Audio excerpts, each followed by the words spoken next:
ఆదికాండము 1వ అధ్యాయము. ఆదియందు దేవుడు భూమ్యాకాశములను సృజించెను. భూమి నిరాకారముగాను శూన్యముగాను ఉండెను.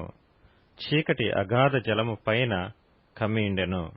దేవుని ఆత్మ జలములపైన అల్లాడుచుండెను. దేవుడు వెలుగు కమ్మని పలుకగా వెలుగు కలిగెను. వెలుగు మంచిదైనట్టు దేవుడు చూచెను. దేవుడు వెలుగును చీకటిని వేరుపరచెను. దేవుడు వెలుగునకు పగలనియు చీకటికి రాత్రి అనియు పేరు పెట్టెను. అస్తమయమును ఉదయమును కలగగా ఒక దినమాయెను. మరియు దేవుడు జలముల మధ్యనొక విశాలము కలిగి ఆ జలములను ఈ జలములను వేరుపరచును గాకని పలికెను. దేవుడు ఆ విశాలము చేసి విశాలము క్రింద జలములను విశాలము మీది జలములను వేరుపరపగా ఆ ప్రకారమాయెను. దేవుడు ఆ విశాలమునకు ఆకాశమని పేరు పెట్టెను. అస్తమయమును ఉదయమును కలుగగా 2వ దినమాయెను. దేవుడు ఆకాశము క్రిందనున్న జలములో ఒకచోటనే కూర్చబడి ఆరిన నేల కనబడునుగాకని పలకగా ఆ ప్రకారమాయెను. దేవుడు ఆరిన నేలకు భూమి అని పేరు పెట్టెను. జలరాశికి ఆయన సముద్రములని పేరు పెట్టెను. అది మంచిదని దేవుడు చూచెను. దేవుడు గడ్డిని విత్తనములిచ్చు చెట్లను భూమి మీద తమ తమ జాతి ప్రకారము తమలో విత్తనములు గల ఫల వృక్షములను భూమి మొలిపించు కాకని పలుకగా ఆ ప్రకారమాయెను. భూమి గడ్డిని తమ తమ జాతి ప్రకారము విత్తనములిచ్చు చెట్లను తమ తమ జాతి ప్రకారము తమలో విత్తనములు గల ఫల వృక్షములను మొలిపింపగా అది మంచిదని దేవుడు చూచెను. అస్తమయమును ఉదయమును కలగగా 3వ దినమాయెను. దేవుడు పగటిని రాత్రిని వేరుపరచునట్లు ఆకాశ విశాలమందు జ్యోతులు కలుగునుగాకనియు అవి సూచనలను కాలములను దిన సంవత్సరములను సూచించుటకై యుండుగాకనియు భూమి మీద వెలుగిచ్చుటకు అవి ఆకాశ విశాలమందు జ్యోతులై యుండుగాకనియు పలికెను. ఆ ప్రకారమాయెను. దేవుడు ఆ 2 గొప్ప జ్యోతులను అనగా పగటిని ఏలుటకు పెద్ద జ్యోతిని రాత్రిని ఏలుటకు చిన్న జ్యోతిని నక్షత్రములను చేసెను. భూమి మీద వెలుగిచ్చుటకును పగటిని రాత్రిని ఏలుటకును వెలుగును చీకటిని వేరుపరచుటకును దేవుడు ఆకాశ విశాలమందు వాటినుంచెను. అది మంచిదని దేవుడు చూచెను. అస్తమయమును ఉదయమును కలుగగా 4వ దినమాయెను.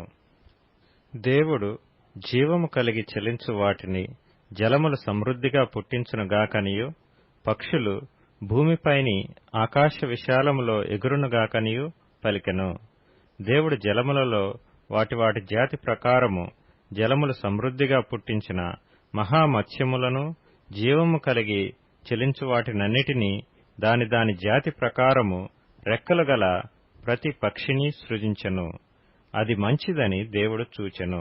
దేవుడు మీరు ఫలించి అభివృద్ధి పొంది సముద్ర జలములలో నిండియుండుడనియు పక్షులు భూమి మీద విస్తరించునుగాకనియు వాటిని ఆశీర్వదించెను. అస్తమయమును ఉదయమును కలుగగా 5వ దినమాయెను. దేవుడు వాటి వాటి జాతి ప్రకారము జీవము గల వాటిని అనగా వాటి వాటి జాతి ప్రకారము పశువులను పురుగులను అడవి జంతువులను భూమి పుట్టించునుగాకని పలికెను.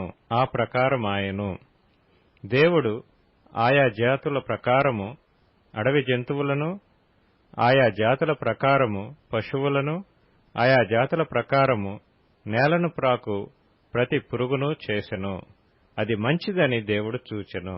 దేవుడు మన స్వరూపమందు మన పోలిక చొప్పున నరులను చేయుదుము.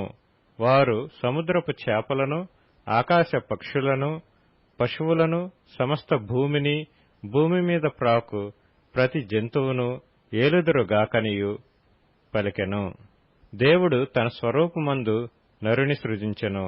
దేవుని స్వరూపమందు వాని సృజించెను. స్త్రీనిగాను పురుషునిగాను వారిని సృజించెను. దేవుడు వారిని ఆశీర్వదించెను. ఎట్లనగా మీరు ఫలించి అభివృద్ధి పొంది విస్తరించి భూమిని నిండించి దానిని లోపర్చుకొనుడి. సముద్రపు చేపలను ఆకాశ పక్షులను భూమి మీద ప్రాకు ప్రతి జీవిని ఏలుడని దేవుడు వారితో చెప్పెను. దేవుడు, ఇదిగో భూమి మీద ఉన్న విత్తనములిచ్చు ప్రతి చెట్టును, విత్తనములిచ్చు వృక్ష ఫలములు గల ప్రతి వృక్షమును మీకిచ్చియున్నాను. అవి మీకు ఆహారమగును. భూమి మీద నుండు జంతువులన్నిటికిని, ఆకాశ పక్షులన్నిటికిని, భూమి మీద ప్రాకు సమస్త జీవులకును పచ్చని చెట్లన్నీయు ఆహారమగునని పలికెను. ఆ ప్రకారమాయెను. దేవుడు తాను చేసినది యావత్తును చూచినప్పుడు అది చాలా మంచిదిగా నుండెను. అస్తమయమును ఉదయమును కలుగగా 6వ దినమాయెను.